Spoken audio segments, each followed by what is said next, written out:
Corona काल में आज पंडित जी आपको शिव पुराण की महिमा और शिव पुराण के 1000 फायदे बता रहे हैं। कैसे शिव पुराण के उपाय आपको मौजूदा हालातों के कुचक्र से बचा सकते हैं, कैसे शिव पुराण के उपाय आपको हर कष्टों, संकटों और परेशानियों से दूर रख सकते हैं।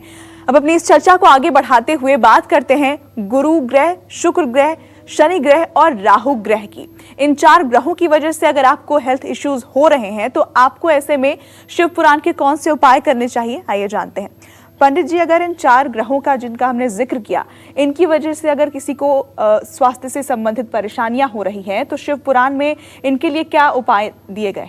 देखो, अगर जन्म कुंडली में बृहस्पति ठीक है तब तो ज़्यादा से ज़्यादा ये प्रॉब्लम हो सकती है, थोड़ा सा आपका वजन बढ़ा रहेगा।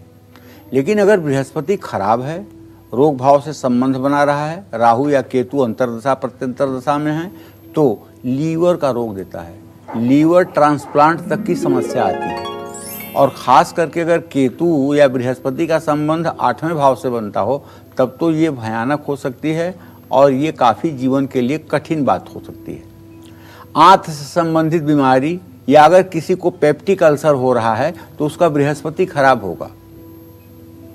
ऐसे में लीवर की बीमारी संभव है। तो क्या करना चाहिए? कच्चा दूध और पीला चंदन मिला करके चांदी की श्रृंगी से भगवान भोलेनाथ के शिवलिंग का अभिषेक करना चाहिए, रुद्राष्टाध्यायी का पाठ करवाते हुए। अगर 11 पाठ करते हुए भगवान शिव का अभिषेक हो जाएगा तो मुझे पूरा विश्वास है कि जिस व्यक्ति के लिए यह अनुष्ठान होगा उसकी सेहत में सुधार जरूर होगा। अगर शुक्र से संबंधित कोई रोग है, जैसे नपुंसकता, महिलाओं के लिए गर्भधारण न करना, पुरुषों के लिए अस्थमा, अस्थमेटिक होना, बहुत जल्दी एलर्जी होना, तो ये सब चीज़ें शुक्र से संबंधित हैं। तो ऐसे में शुक्र से संबंधित लोगों को चाहिए कि पंचामृत बनाएं और पंचामृत से शिवलिंग का विधिवत अभिषेक करें। अगर पूरा रुद्राष्टाध्यायी का पाठ संभव नहीं है तो रुद्र सूक्त के 16 मंत्रों का पाठ तो करें ही करें। और अगर वो भी आप नहीं कर सकते तो बस ओम नमः शिवाय, ओम नमः शिवाय, ओम नमः शिवाय कहते हुए अभिषेक कर दीजिए।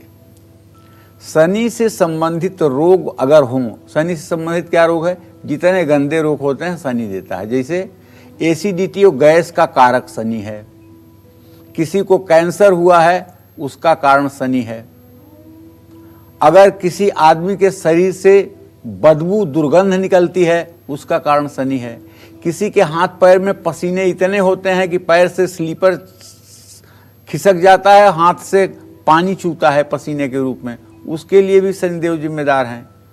मांसपेशियों में दर्द का होना, पैर के पिंडलियों में दर्द होना, रात को सोने के बाद जग जाना, फिर रात भर पूरे रात दर्द से कराहते रहना, ये सब चीज़ों को शनिदेव देते हैं। तो क्या करेंगे भाई आप? गन्ने के रस और गाय के दही की छाछ बना करके शिवलिंग का अभिषेक करना चाहिए, रुद्र सूक्त के 16 मंत्रों को बोलते हुए। और अगर राहु से संबंधित रोग हो, जैसे सिर चकराना, मानसिक परेशानी, भूत प्रेत की बाधा, सिजोफ्रेनिया जैसी बीमारी, जिसमें लगता हो कि लोग मेरे पीछे पड़े हुए हैं, मुझे मारना चाहते हैं, मेरी गुप्तचरी कर रहे हैं, ऐसी भ्रम की स्थिति अगर मन में पैदा हो तो मृत संजीवनी मंत्र जो है भगवान शिव की, उसका 1.25 लाख बार जप करवा करके भांग और धतूरे से, भांग के रस और धतूरे के बीज से शिवलिंग का अभिषेक करना चाहिए। शिव पुराण के कौन से उपाय आपको दरिद्रता और पूर्व जन्म के पापों से मुक्त कर सकते हैं, इस पर मैं विस्तार से आपके साथ चर्चा करूंगा। पंडित जी आपको शिव पुराण से जुड़े उपाय बता रहे हैं। अपनी इस चर्चा को आगे बढ़ाते हैं। पंडित जी, शिव पुराण कैसे हमें दरिद्रता से मुक्ति दिला सकता है और साथ ही पूर्व जन्म के पापों से किस तरह ये हमें मुक्त कर सकता है?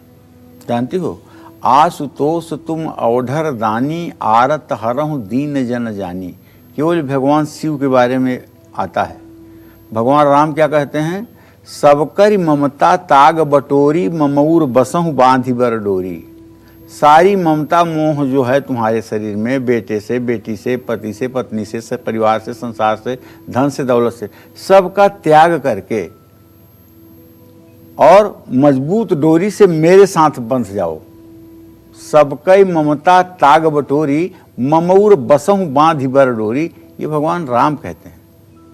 मतलब माया को त्याग करके वैराग्य की स्थिति में प्रभु श्री राम आपको अपनाएंगे। लेकिन भोलेनाथ क्या कहते हैं?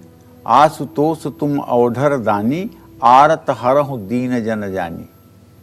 लंका भी देनी है तो एक क्षण के अंदर रावण को लंका उन्होंने दे दिया।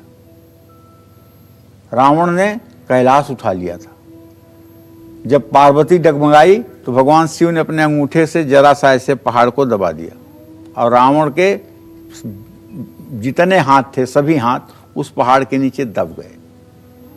रावण की जब कोई बुद्धि नहीं चली तो रावण बुद्धिमान तो था ही, तो उसने शिवतांडव स्तोत्र की रचना की। जटाटवी गलत ज्वल प्रवाह पावित स्थले गले वलम विलंबिताम भुजंग तुंग मालिकाम डमट डमट डमट डमट निनाद वट डमर वयम चकार चंद्र तांडवम तनो तुनः शिव शिव। इस तरह से 19 श्लोकों की रचना की। पूजा अवसान समय यह दक्षवत्र गीतम, यह शंभु पूजन परम पठती प्रदोषे, तस्य स्थिरा रथ गजेंद्र तुरंग युक्ता, लक्ष्मी सदैव सुमुखी प्रददाति शंभो। इस तरह से पुण्य फल की भागीदारी मिलती है। तो जो लोग भगवान शिव की विधिवत पूजा करते हैं और हर समय अपने मन में शिवलिंग का ध्यान करते हैं, ऐसे लोगों के लिए कुछ भी असंभव नहीं है। बेल के पेड़ के नीचे नियमित दीपक जलाने से या बेल के पेड़ के नीचे शिवलिंग की स्थापना करने से व्यक्ति तत्व ज्ञानी हो जाता है और मृत्यु के बाद शिवलोक की प्राप्ति होती है। जो व्यक्ति बेल के पेड़ के नीचे नहाता है, ऐसे व्यक्ति को संपूर्ण तीर्थों में स्नान का फल मिल जाता है, क्योंकि जितने भी तीर्थ हैं उनका वास बेल के मूल भाग में पाया जाता है। जो व्यक्ति अपने हाथों से बेलपत्र तोड़कर शिवलिंग पर अर्पित करता है, ऐसा व्यक्ति जैसे राजसूय यज्ञ कर रहा है। ऐसे व्यक्ति पूर्व जन्म के समस्त पापों से मुक्त हो जाते हैं। जो व्यक्ति बेल के पेड़ पर कुमकुम और चंदन लगाते हैं और दीप से पूजा करते हैं, उनकी सारी मनोकामना तो पूरी होती ही है। जो लोग सायंकाल किसी शिवालय में घी का दिया जलाते हैं, वो निश्चित रूप से शिवलोक को प्राप्त होते हैं। और ऐसे लोगों के मृत्यु के समय स्वागत में उन्हें लेने के लिए शिवगण आते हैं, यमदूत नहीं आते हैं। उनके लिए अलग ही विमान होता है। तो भगवान शिव की पूजा बहुत बड़ी चीज है। क्यों? भगवान राम कहते हैं कि शिव द्रोही मम दास कहावा, सो नर सपने हूं मोहि न भावा। अगर कोई व्यक्ति भगवान शिव का द्रोह करता है, भगवान शिव की निंदा करता है, भगवान शिव से दुराव करता है और अगर वो मेरा भक्त बनना चाहे तो मैं उसे कभी पसंद नहीं करता हूं। इसलिए मुझे प्रसन्न करना है तो भगवान शिव का भक्त बनना आपको पड़ेगा। इसी तरह से पुराणों में तो कथाएं भरी पड़ी हुई हैं, लेकिन मैं आपको बताऊंगा पुराण में कैसे मिलेगी वास्तु दोष से मुक्ति, कैसे दूर होगा दुख दर्द और कलेश, ये सब विस्तार से चर्चा करने वाला हूं। और हम बात करेंगे कन्या राशि वालों की, लेकिन उससे पहले हमारे साथ एक कॉलर जुड़े हैं केदार उत्तराखंड से। बहुत स्वागत है आपका केदार जी, अपना सवाल पूछिए। जी गुरु प्रणाम। हाँ, सुखी रहिए जी। गुरु जी मेरे एक चीज पूछना सर, मेरा नाम केदार है जी। जी सर, जी मेरा आर्थिक स्थिति बिल्कुल ठीक नहीं है। मेरा मकान बनाने का प्रोग्राम है तो कब तक होने वाला है, और मेरी पत्नी लीला देवी, उसकी भी तबीयत खराब है। आप जो है कितने साल के हो गए? जी 48 साल का। लीला देवी की उम्र है 45 साल। कितना साल? 45। चलिए मैं बता देता हूं, आपका स्वास्थ्य ठीक रहे इसके लिए तो आपको मंगलवार का व्रत शुरू कर देना चाहिए। मंगलवार का व्रत शुरू करते ही आपके स्वास्थ्य में सुधार होगा। हनुमान चालीसा का पाठ करें और 3 मीटर लाल कपड़ा उसमें 1 किलो लाल मसूर बांध करके मंगलवार को किसी जरूरतमंद को दान करें। इससे आपके सेहत में सुधार होगा। हाँ, जहाँ तक आपने अपने धर्मपत्नी के बारे में पूछा है, उनकी भी सेहत में गिरावट की संभावना बनी हुई है।